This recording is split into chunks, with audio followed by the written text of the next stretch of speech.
Welcome to the Balance podcast. I am Joe. And Ulysses, your more sexy host. Balanz, and we are here reporting from the couch. Very lovely couch. I'm on the couch. I'm on the couch too. I can see that you're on the couch. And I can see that you're on the couch. I can confirm that Joe is on the couch. I can see that you can see that I'm on the couch. This podcast might be a little weird. We did not get the best sleep last night. At least I know I didn't. Part of that's my fault. I was partying. And I have a 2-year-old. Homies. Shout out to all the peeps. Jared Kenna. Jared says he listens to my podcast, so we'll put that to the test. We're going to quiz you later, Jared. For those of you who do listen to our podcasts, by the way, thank you so much. We appreciate it. We know we're not like a big thing, so like you guys are the OG peeps. We love you. And thank you, Jared, and the one other person watching. Yeah. Listening or watching. They could be, outside the window. Oh, and by the way, we got Ulysses back, so that's cool. No Devin today, just Ulysses. It seems we can't seem to get them both in the same place, but that's okay. Unless we're actually filming something. Yeah, I guess that's the most important thing, to have you both in the same place for. So today we wanted to just talk about, me and Devin already did this where we talked about like our year in review, like 2019.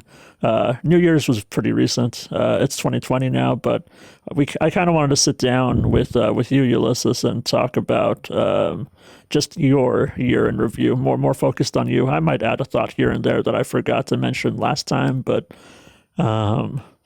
just to start off, brother, what do you think you learned, in a nutshell, the past year in filming? In filming? Yeah. I learned not to do it. No. Great. You're fired. So, gosh, let me see. So, filming, let's see, this past year we finished Kevin, we filmed Hello Amy, and also judged. I mean, man, one of I think the biggest things that I've been appreciating and learning is basically how much you learn every time you do something. Like every time we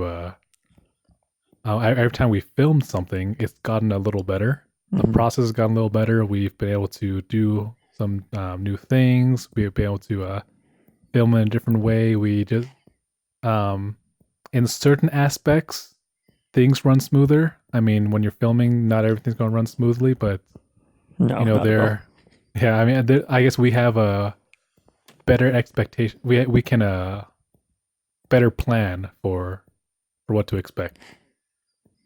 And so, yeah, I think honestly one of the biggest things, like kind of like with along those lines, is that the more you film, the more you learn.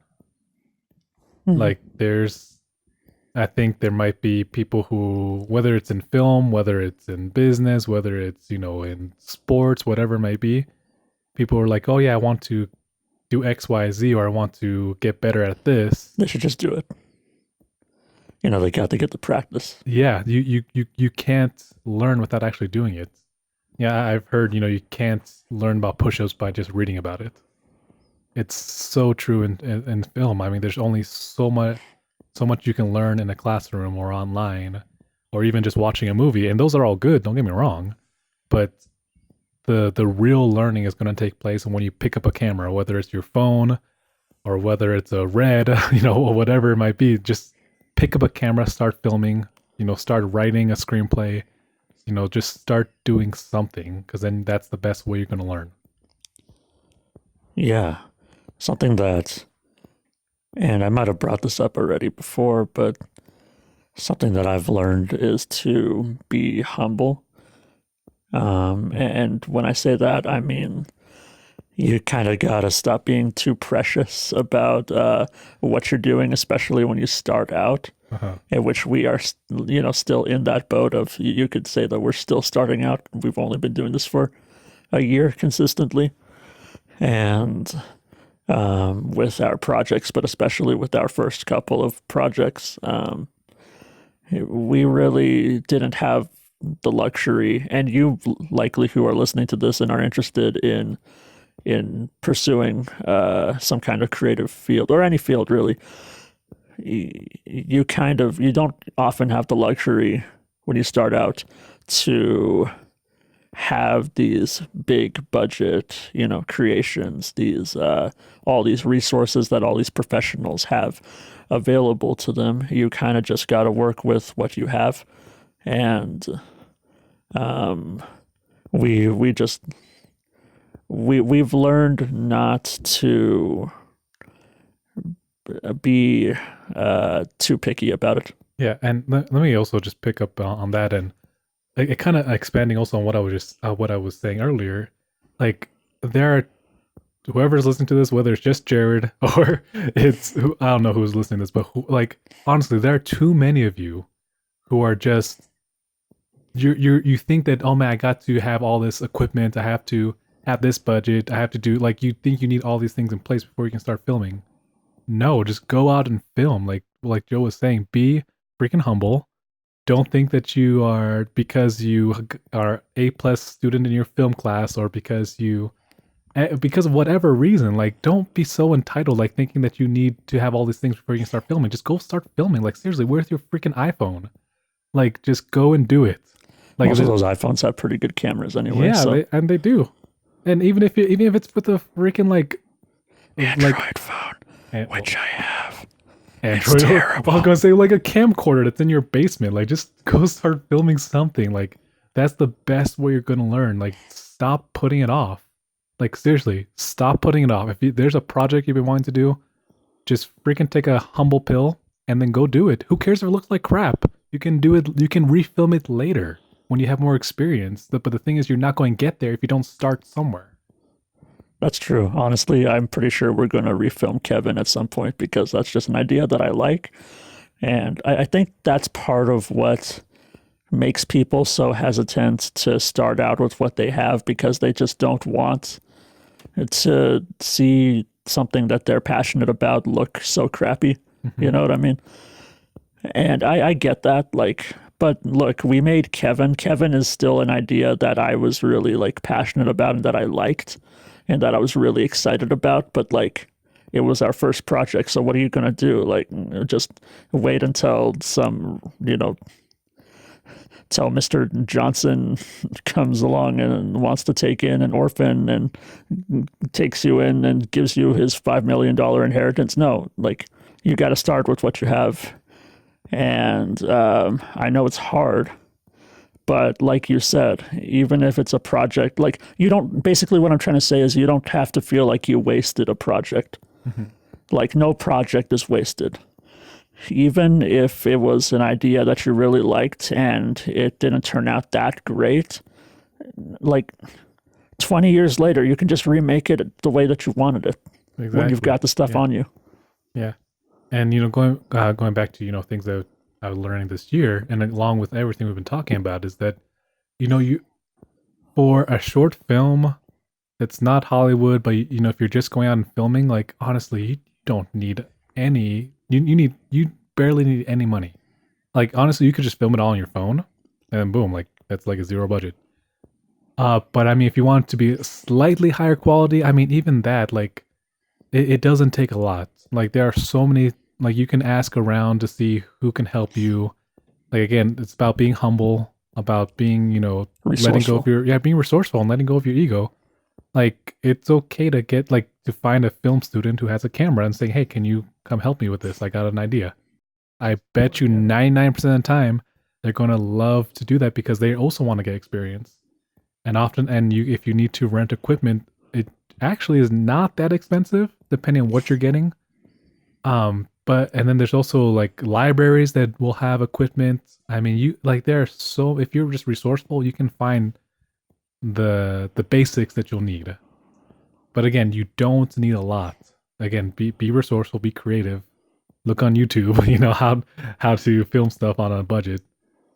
But again, just eliminate the excuses. Just like go out and film. Just go do it, because all of our short films, I think, so far the most expensive thing might have been the food. Yeah. Like we just because we bought like some pizzas or bought Well, the gun. oh yeah, the gun. Yeah. The fake gun. I guess that was the only thing. But yeah, I mean other than that, I mean we spent most of our money, which wasn't a lot, just like on food, just because we wanted to make sure people were fed. Yeah, that's really true.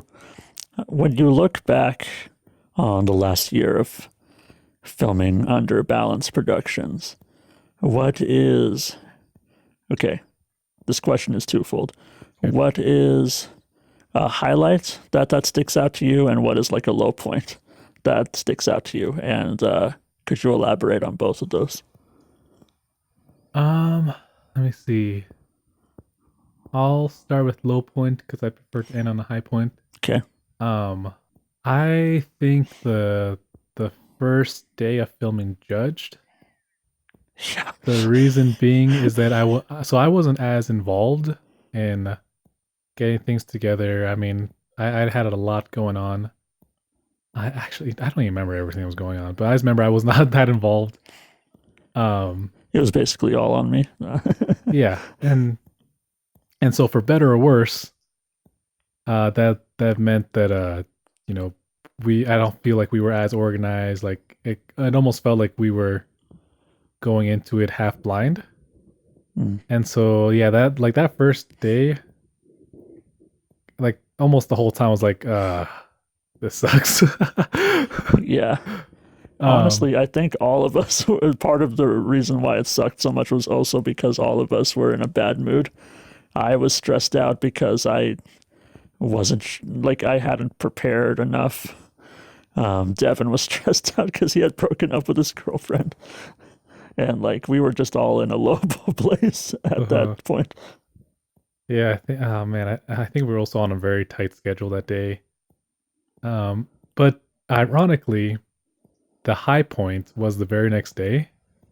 And Uh, honestly, I this might not be like the highest point, but of last year, but a high point was just the next day. I honestly, I'm trying to think. I don't remember what was the mental switch.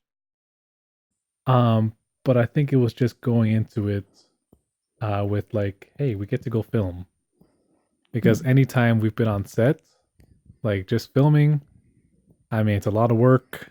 Freaking had to hold up that blanket for who knows how long to get that one shot.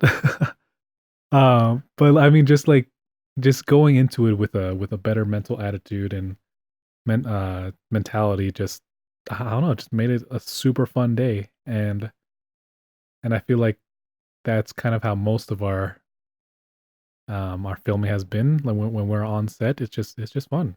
It like I can't say much more than that. It's just straight up fun. Like when you go into it with a good mindset. for all those out there who are called to hold a blanket, you are the true heroes of this generation. We had you holding that up for like 10 minutes at a time, didn't we? Yeah, I got my own workout that day. Yeah, you're welcome. But I honestly, I feel pretty much the exact same way as you described. That first day felt like a disaster from beginning to end. And that second day, I think we all honestly can have our own points of view to tell about that. But for me personally, I remember that day thinking, okay, I think part of it was that there's something interesting that happens when you go into a project, especially when it's been like a few months since your last project. You kind of have forgotten a little bit what it was like to be on set. Mhm. So that first day kind of tends to be, or that first hour tends to be like the hardest because you're kind of warming yourself back up to it. But I think part of it was that the second day I already had a feel. I was able to refresh myself on, what it was like to be on set and what being a director called for. And so I was able to mentally prepare myself for directing that day. I remember I was in the bath that morning getting ready to go back on set, and I was like, okay. I legitimately did self-talk, just talking myself back up to it. Like, you're the director. You're going to go out there and you're going to give the best direction that you can. You are going to offer everything that you possibly can to this project. You are a leader in this, so you are incredibly important. Not like meaning to put myself on a pedestal or anything, but I mean, like, your role is important to everyone else. If you are feeling crappy, other people, it's going to affect everyone else on set. And so, for all of you who want to go into leadership positions, that's something important to remember. You have a very key role in the entire ship. You know what I'm saying? If you've got a hold of it, everyone else is going to follow after that. And so I guess that was like an awakening for me, like a wake up call. Like, I have to take control of this. I have to be confident, because my confidence will help other people bring their confidence to the table. And I think, at least on my end, that's what I offered to make that second day better. And I offered pizza. You did. That helped a lot. Okay, out of the 3 projects, which one did you have the most fun on? Kevin, Hello Amy, and Judged. Gosh. I feel like they were all really fun for different reasons. Yeah. Could you elaborate on those reasons then? Oh, sure. So, I mean, Kevin, it was just fun because it was new. It was like a new experience. Mm-hmm. So that was just fun trying to figure everything out together and, with everyone, and just actually, doing something, actually making something. Plus, I mean, come on, anytime Caden Caldwell is around, you're going to have a lot of fun. Shout out to Caden. I don't know if you're listening, but if you do, love you. I mean, Hello Amy. Honestly, a lot of them, what has made this fun has been the people that have been on set. Because, I mean, again, for the first project, we had some great people. Like, everyone we worked with was fantastic. They brought their own little expertise, their own little thoughts and ideas, and they were just, everyone was just eager to help. There was not a lazy person or anything on set. They all had very good attitudes. Same thing with Hello Amy. I mean, it was just great to work with Nika, Josh. I mean, everyone. I mean, everyone was just so eager to see the project get done. Mm-hmm. And then, I mean, this past one again, everyone was just, and like you said, first day was we were in a funk, but I mean, everyone, like, especially that second day, it was just a lot of fun. Cracking jokes in between, takes. Yeah. I think.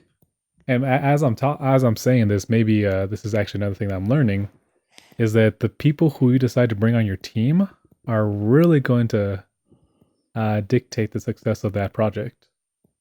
Because again, it was so much fun because I think the people we had, and even if the project itself is not like Avengers Endgame, it's not like a Hollywood-esque movie. Yeah. I think you're still going to have a lot of fun just being around people who want to be there and who are eager to help.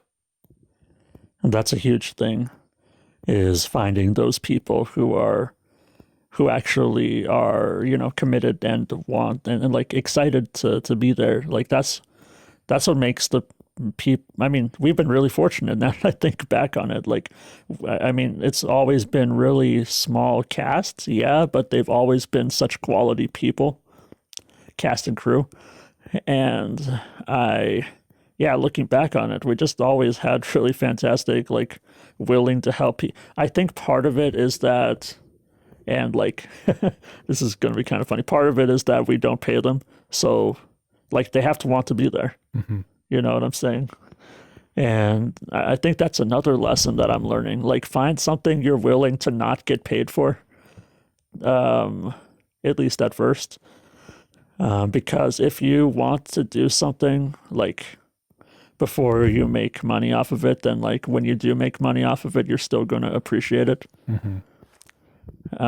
And so like all those people we've worked with have all been fantastic. Shout out to everyone who has helped us in the past year. Seriously, like honestly, every single one of you, I would so be more than happy to have every single one of them like just back on set. In a heartbeat. Mm-hmm. In a heartbeat. Any final thoughts on the last year in retrospect? Brother of mine, brother dear. Brother. Let me see. Brother, can I have some more porridge? I guess what? Sorry, continue. I guess just the last thought, and this is something that Joe and I have actually been discussing, and going along with what I guess what I've been trying to get at is just making more, creating more, not overthinking things. Is that I think along the lines of all that is just going out and making more. Joe and I, we've talked about this, just going and making just some sketches, like just getting behind the camera more, just so we can create more. I think the more you create, the more you learn, and the more you learn, the more you can create. Well spoken. And the Oscar goes to Devin Ashcraft. Yeah, he deserves it.